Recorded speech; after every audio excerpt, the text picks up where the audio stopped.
Hello, I'm Elaine Sanchez, founder of Caregiver Help, and we are back with Tim Rocak, and we are continuing our conversation on supporting families and family members with developmental disabilities. Tim, welcome back.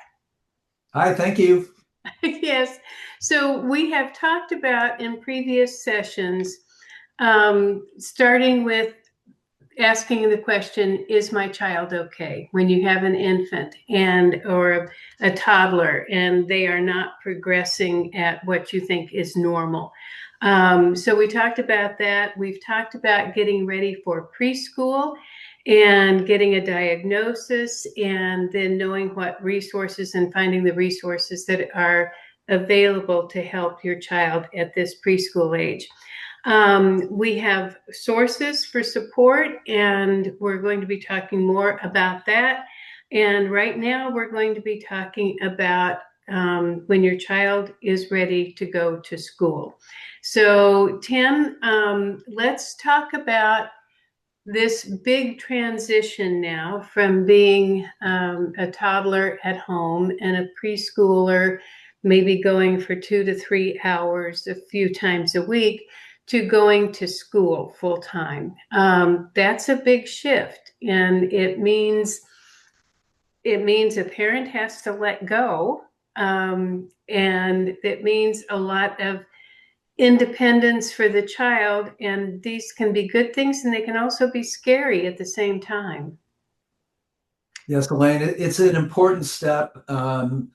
If for no other reason that a lot of services are available to your child. In fact, your child has an entitlement to services through the IDEA Act, which is the Individual with Disabilities Education Act. And one of the things that we'll talk about some more is that entitlement to services actually goes away once your child reaches the age of 22. And so Okay. you have services available through the school through age 21.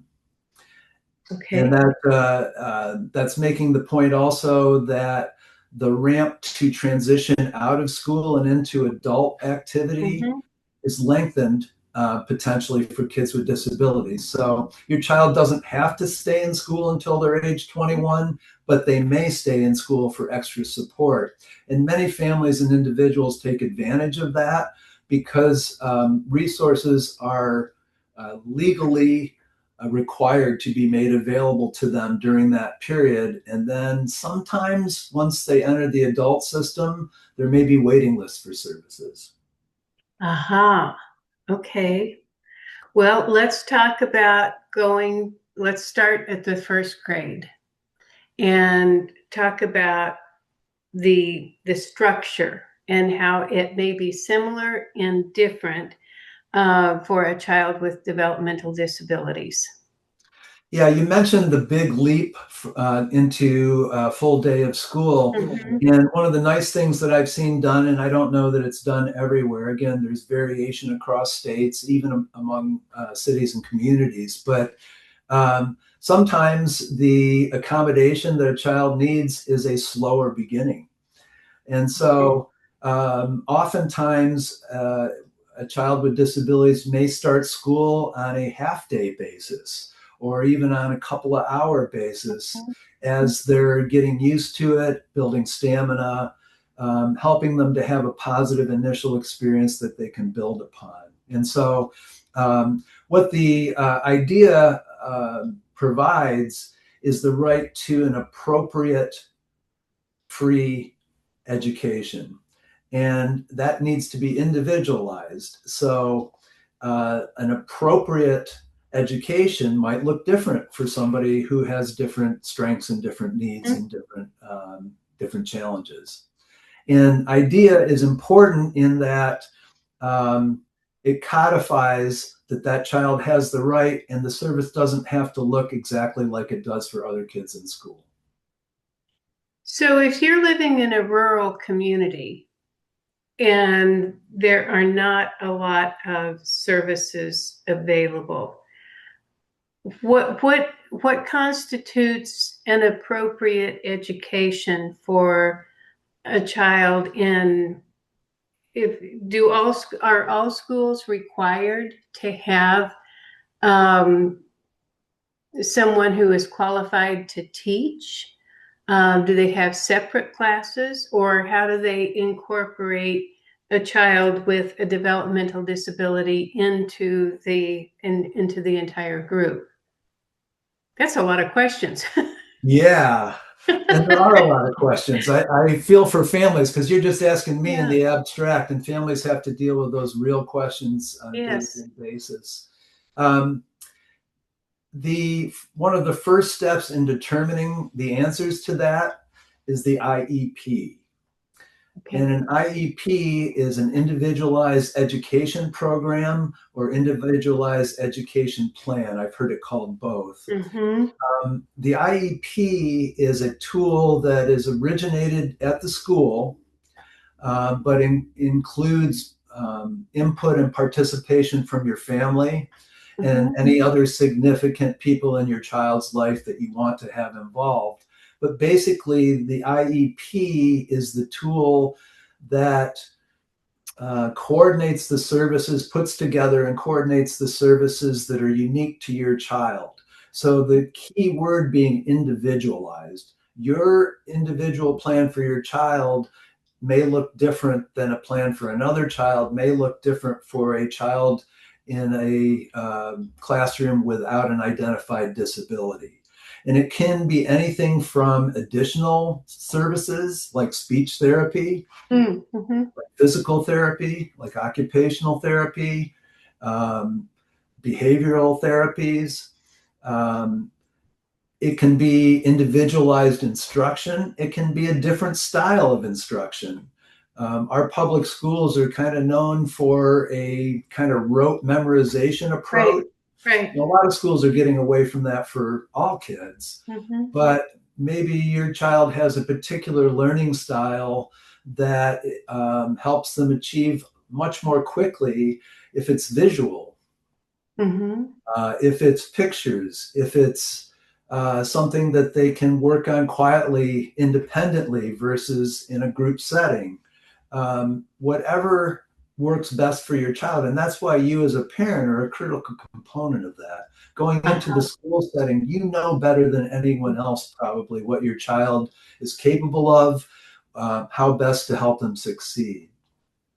So my question on that is, if you know your child needs these these advanced services, physical therapy, occupational therapy, and the school doesn't have that kind of staff, then is your child entitled to go to a private pay organization that the government or the school would then pay for them to have these services?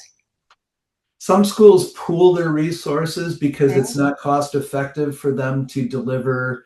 Maybe there's only 3 children that need a particular Mhm. service, and they can't retain a professional to do that on an ongoing basis. So even in rural school districts, that's usually going to be made available, perhaps through a shared agreement with other school districts. In Uh-huh. Oregon, they have the ESD. I know you know Yes. that because Yes. your husband is on the board of He was. Yes, he was.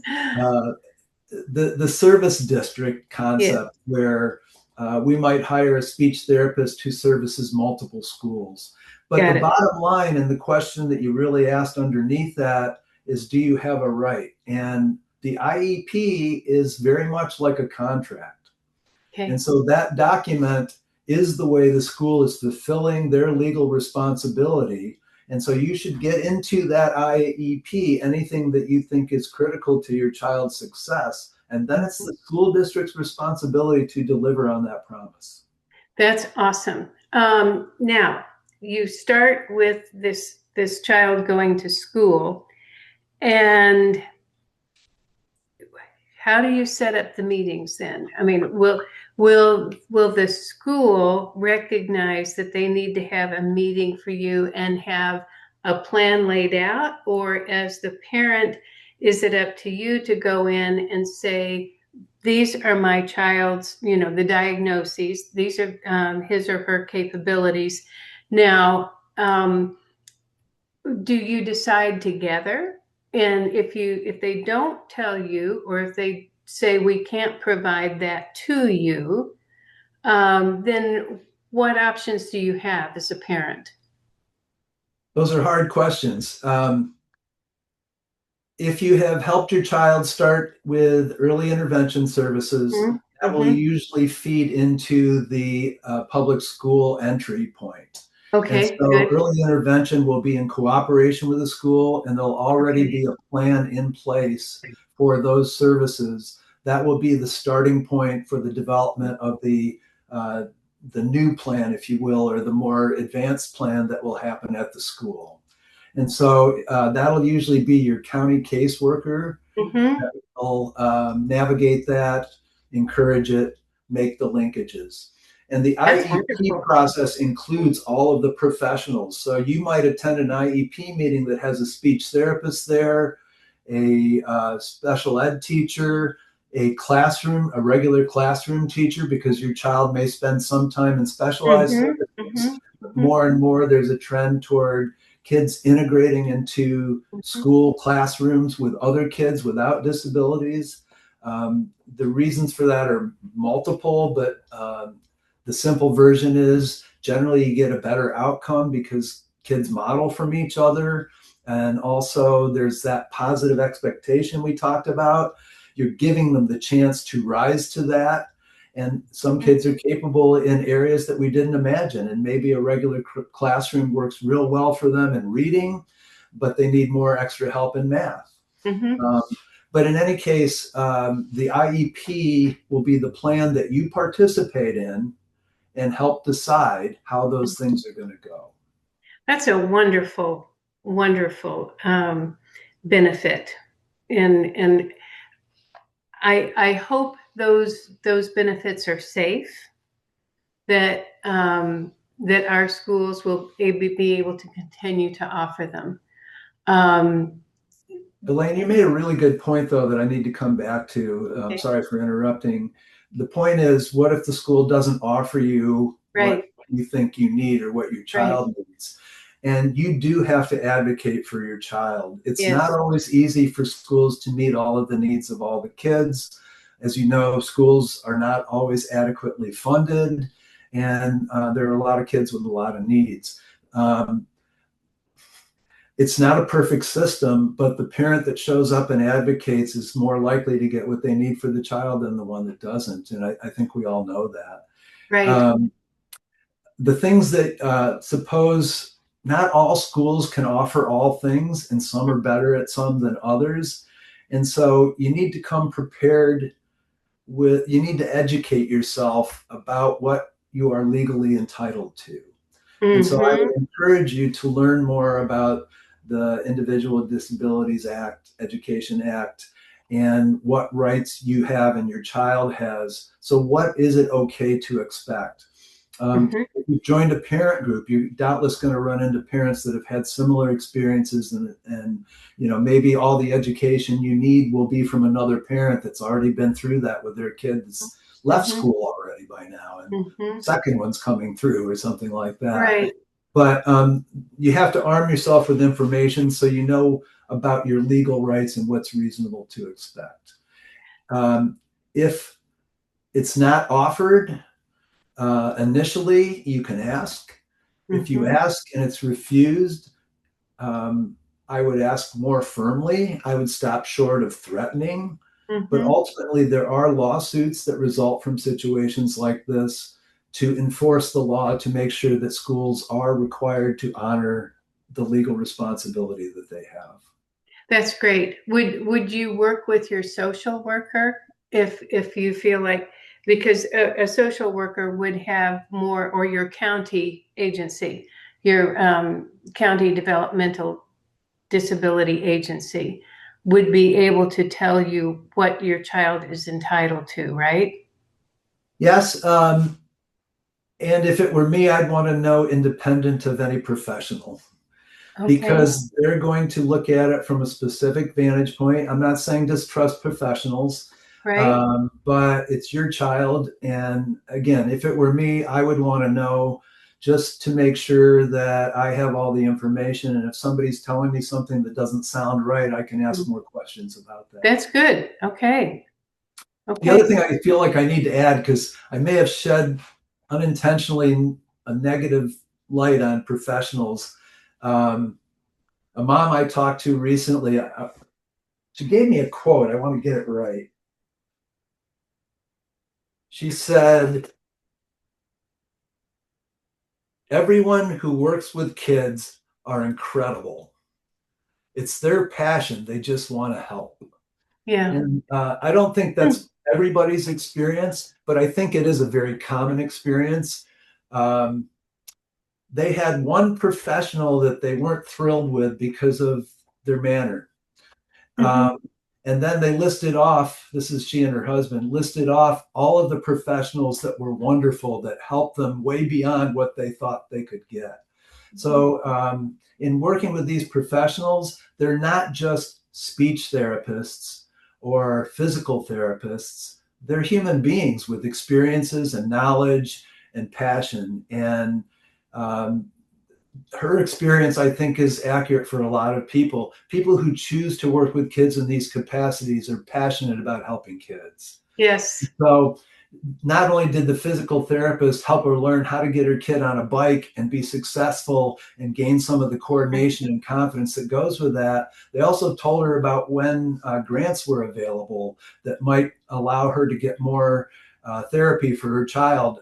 And eventually that turned into a horseback riding program where their child gained physical ability as well as confidence, as well as learning how to take care of a horse.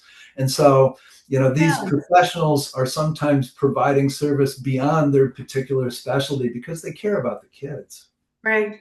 What this brings me back to is what you talked about, the power of positive expectations. And if you come into this relationship with people in that field expecting them to help you, and then showing gratitude when they do, since we're all human, that becomes a very powerful team. That's right. And I'm glad you said that, because I think one of the things that you can do to help with that is get to know the professionals a little bit. Yes. They have time limits. They're busy. So are you. I know Right. that. But you don't have to be best friends. But as an example, open the lines of communication with your child's classroom teacher, with their speech therapist. If you have the opportunity to meet with them periodically, take advantage of it. Ask how it's going. When you're first meeting their teacher, especially when your child starts school, that teacher is going to be eager to learn from you what it is you've learned at home, what works, what things you know about your child that's unique to them and their strengths, and also what you found works well with them in their learning process. So if you can open that dialogue and be a resource to the teacher, the way you put it is having a positive expectation about that relationship, I think that can really help. Oh, I think so too. So now we have the child in school. They're going through the grades, and you're getting up to, let's say, middle school. Do you see anything that significantly changes in middle school from elementary school or into high school? Besides hormones? Because my daughter's a middle school physical ed teacher, and everything changes in middle school for every kid. Yes, that's true. It's true. But in terms of kids with disabilities, it really just follows the developmental pathway. Yeah. I do think you have to bear in mind that sometimes hormones play a role, what kids are interested in, and what they're worried about changes. So, I think that parallels normal development in childhood. In terms of their education program, it's really hopefully each year, as you've reviewed their individual education program with the professionals, you're doing that with an eye toward what's going to happen next. And so I think you're building on that, and you might subtract some things. Maybe speech therapy is no longer necessary, or maybe it's only necessary once a week instead of 3 days a week. So you're always refining what is the need, what might drop off, what might advance to a different level. Yeah. Beyond that, there might be more academic focus than there was in the early years, if that's a focus for your child. Sometimes, and this is true for kids without disabilities, first and second grade, a lot of it is getting along, a lot of it is following instructions. And so there's more focus on soft skills, if you will. And so if your child has managed to progress in those areas, maybe you're focusing more on some of the academic experiences that they're wanting to have and you're wanting them to have. And the socialization, I think that middle school is hard for every human being. It is, regardless of. And their teachers. Oh, hats off to anybody, to your daughter being and a their middle parents. school. And their parents. Isn't that the truth? And somehow most of us survive it as parents, and the children survive it too. Most of us did, yes. Yes, yes. Okay, is there anything else we want to, anything that I have neglected to ask about getting your children through school? And I think one thing that you pointed out is that this is not static, that once they start, they may need help in one area, and by the third grade, they may have that conquered, and you have a whole new set of skills that you want to focus on and help them. I think for some people, it's once you get this diagnosis, I think they always think of that child in those terms. Instead of thinking of them as becoming young adults, and how their interests and how the things that that are important to them and entertain them, how those things change. So I think we have to really understand that they won't always be the same person, when they're in fifth grade, eighth grade, when they're graduating from high school. That's a really good point. And I think I was thinking of my own parenting. My youngest daughter is 25 now, and we're still learning on how to let her be an adult. I find that she doesn't take advice as readily as I would like. And it's, I think, because she has her own ideas. And when we're giving her advice, what she's hearing is, oh, you don't think I can figure it out myself? Yeah. So I know parents go through those processes. And so to me, she's still my child. Yes. I think professionals, there's a tension sometimes between the professionals, the people in the school, or some of the therapists, and the parents, because the parents have that mindset because it's your child and it will always be your child. And the professionals are seeing kids advance through different stages and have seen a lot of kids go through those stages. And sometimes they may see more capability or advancement than you see because they're looking at it from a different angle. And I think that's a healthy tension. Your desire to protect and nurture, paired with the professional's desire to help the person become more independent. And then the tricky part becomes, how much does the individual child with a disability get to say? Yes. When they're 6 years old, most kids have their parents making almost all their decisions for them. When they're 14 or 15, you want them to start taking more control of those decisions until they do. And then all of a sudden you're like, oh my gosh. It's like, no. Yeah, it's true. And that is true for children that do not have any types of developmental disabilities. We have to let them become an individual. And sometimes that's hard.